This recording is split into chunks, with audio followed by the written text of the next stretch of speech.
Hey friends. Um,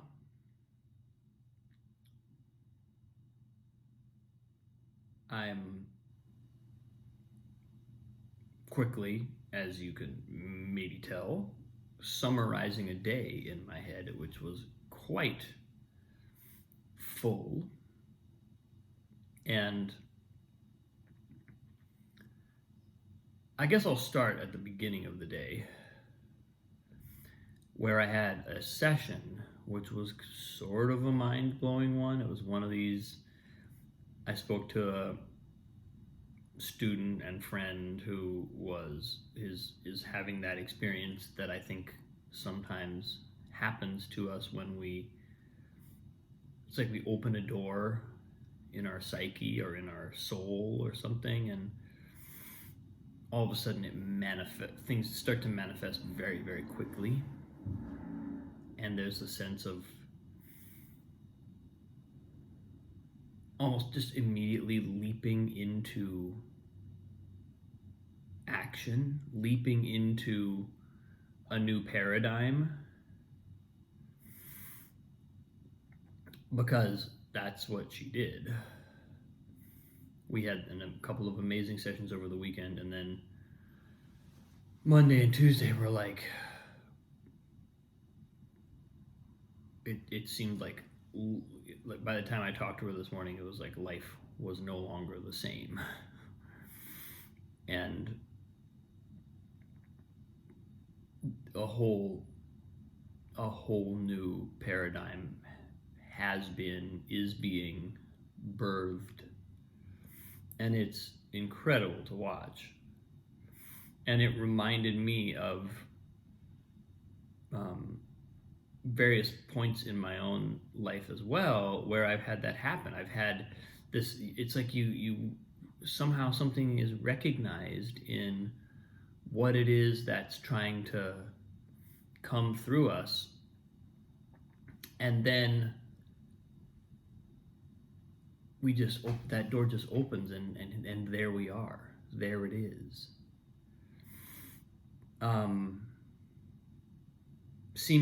A sort of seemingly massive step turns out to be just the next step, or just somehow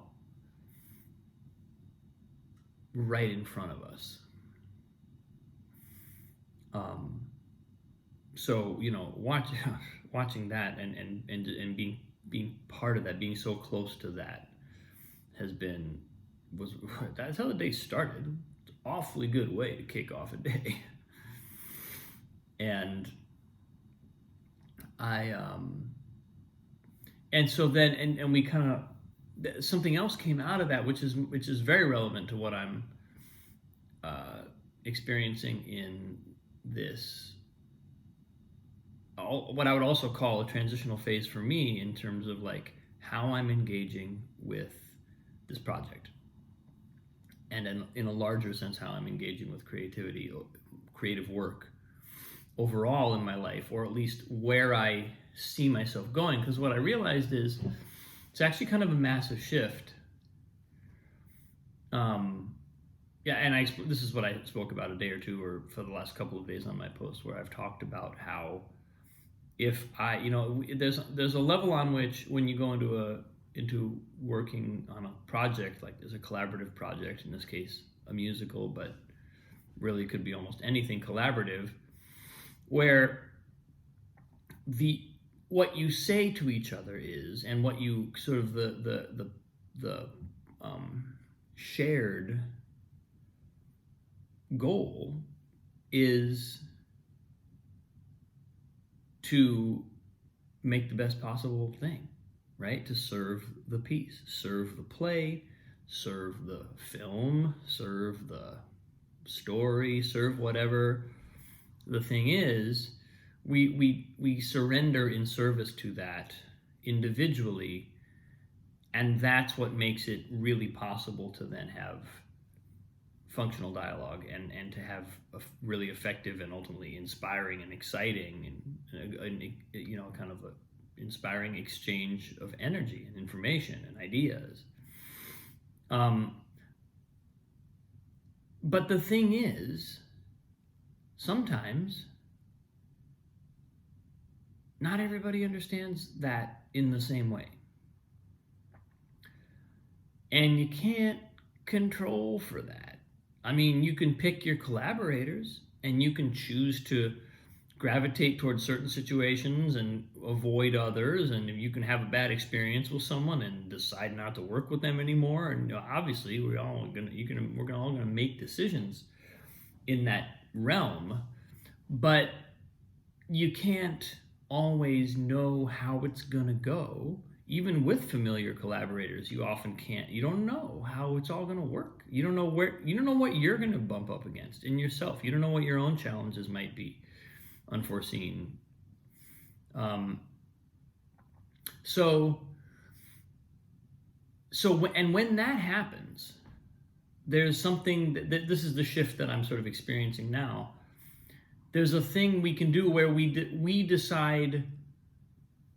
This is the thing that we ultimately want to avoid, but it's like we decide, oh well, so and so isn't really serving the play, or so, somehow it doesn't feel like the collective it has that shared goal, and that's when things can kind of fall apart because you don't trust each other anymore. You don't have that. There's no foundation of how are we getting there together. What are we actually doing together? What does it actually mean to say we're serving this piece or whatever? And in that case, so what's coming up for me and that's not really the case on this piece, but what has emerged just over my experience in the last couple of years, and what I feel like I'm bringing to the process in a new way, is a sense that instead of getting attached to serving the piece by doing whatever thing I think needs to be done to it, I serve the people involved. I actually can place myself in service of everyone's healing, right? I've described this over the last couple of days. If everyone's healing becomes my priority, then all of a sudden, whatever they bring becomes not just relevant, but fascinating to me. I become interested in what they're bringing and what it is.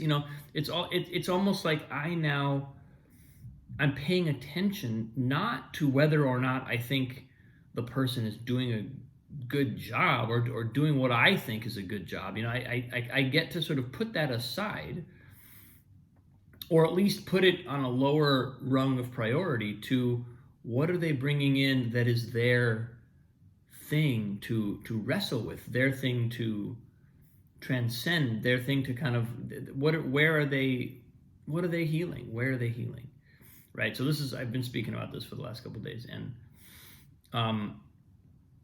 and what came up in our conversation this morning was a really interesting kind of furthering of that, which is something that I've discovered in a variety of ways through the work that I've done, and also both in the creative process and outside of it. But in the creative process, it's particularly helpful to keep this in mind, which is when someone makes us feel a certain way, it can be the case that it is not our feeling it's not us feeling that thing. I mean, it is, but there's a layer on which someone else will make us feel something. Like if someone has a repressed need, the way they interact with someone may make the next person feel that need, because a repressed need is repressed. So it can't. When a need is repressed, we're not allowed to feel it. Some part of our psyche has decided, I'm not allowed to feel this. So we start to put the lid on it. So it comes out, but that need still needs. It's almost like the need has a life of its own, has an identity of its own, and it needs to be expressed. It is an actual need. So if it can't get that need expressed from the person in whom it lives, it starts to project outward. and the next person who interacts with that person starts to feel that. Like for example, um, someone as a child may have had an unreliable situation, unreliable parents. And so it's like, can I rely on anyone? Can I? I don't have anyone I can rely on. No, I'm. The world is unreliable. People are unreliable. Love is unreliable. Right? Not it would frequently the case that then that person's going to go into the world and manifest that in their relationship. So a person interacting with them might receive that same feeling. This person's unreliable. I need them to be more reliable. I don't know why they're not reliable.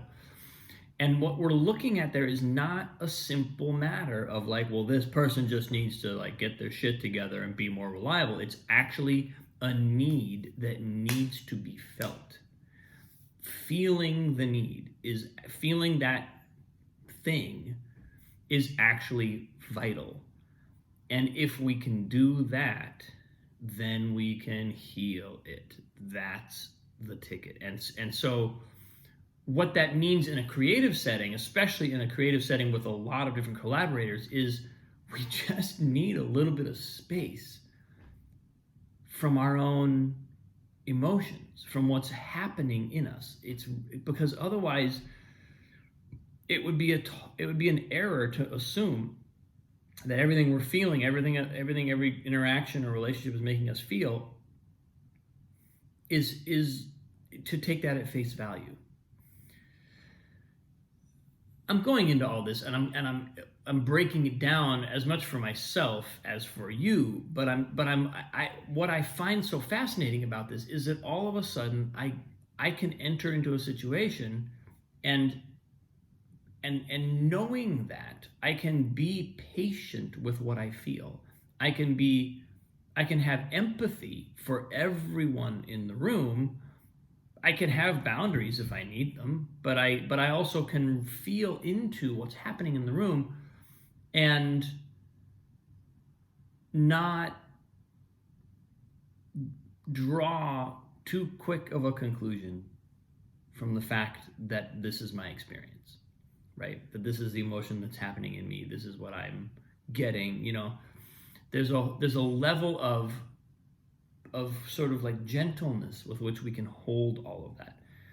And that comes in really handy as creative situations get intense and as we get into, a large group of people who all are coming to this with something to heal. And I just find that a beautiful way of framing what creativity is about. I find it a really inspiring way. It means actually something on a deeper level than just we're all here to serve the play. That's absolutely true, and that's vital.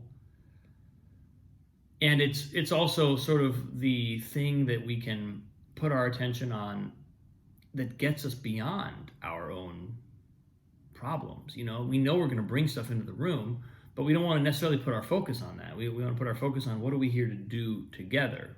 That's what that principle, we're here to serve the word, gives us.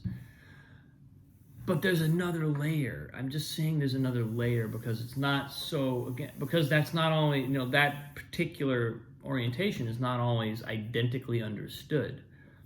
We can get into this other level of kind of understanding and really just being open to what's going on in every human being and being sort of available for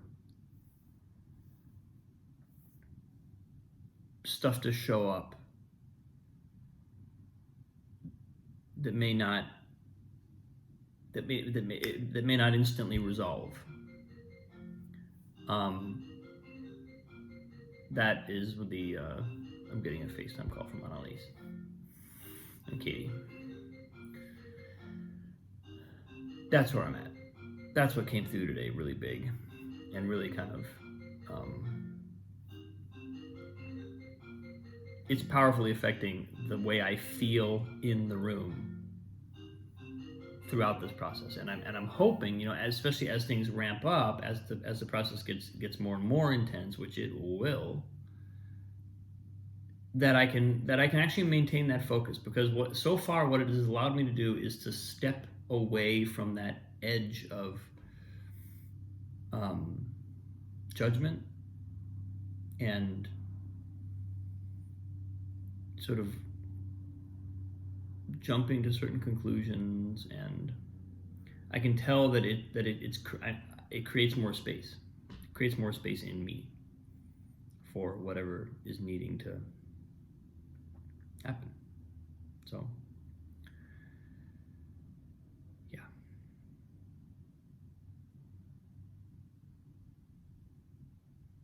So, that's where I'm at. Um,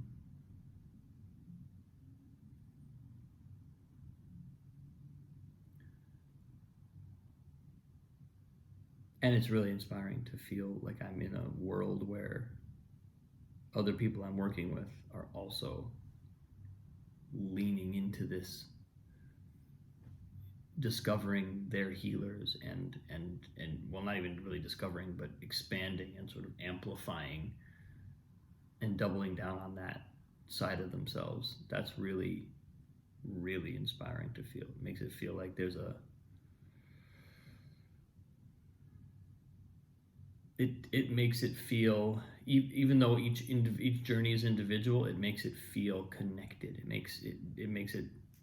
It's possible to see across a kind of gap in our, you know, consciousness, and feel that there's something universal happening.